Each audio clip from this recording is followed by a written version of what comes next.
Eelmises videos, kus me rääkisime siis, kuidas tuvastada antisotsiaalset isiksushäiret, ehk siis sotsiopaat on niisugune laialt levinud termin nende kohta ja rääkisin ka paari sõnaga, et tegelikult seal ei ole võimalik tõmmata nagu konkreetseid piire, et nartsissist oleks nüüd vähem ohtlikum, siis sotsiopaat oleks järgmine ja siis psühhopaat kõige hullem. Muuseas, kui me vaatame nagu kriteeriumid, millest siis lähtutakse diagnoosi psühhopaat panemisel, siis need on samad karakteristikud, mis siis on antisotsiaalsel isiksuse häirel.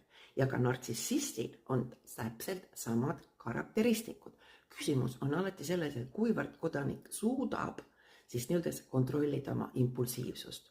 Kui ta ei suuda, siis ta tõenäoliselt jääb juba teismelise eas vahele, sest et juba sel ajal organism annab peale rohkem dopamiini, ehk siis ta võtab riske, nad võtavad teadlikult riske ja nüüd ongi see, et ta juba siis käitub niivõrd võimatult, et tema tegudel on tagajärjed.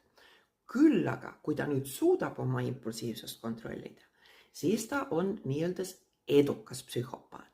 Ehk siis ta võib jõuda väga kõrgele, olgu see siis karjääriredelil, olgu see siis poliitikas, mis iganes, pettustes näiteks dating saitidel, seepärast, et ta oskab oma impulsiivsust väga hästi kontrollida.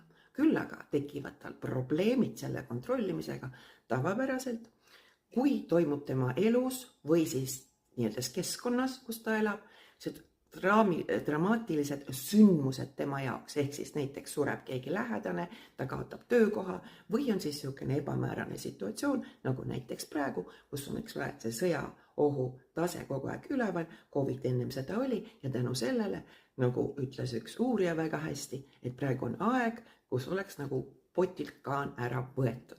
Aga ma ütlen, kindlasti on läbi ajalugu olnud ka alati selliseid aegu. Aga jah, niimoodi see on.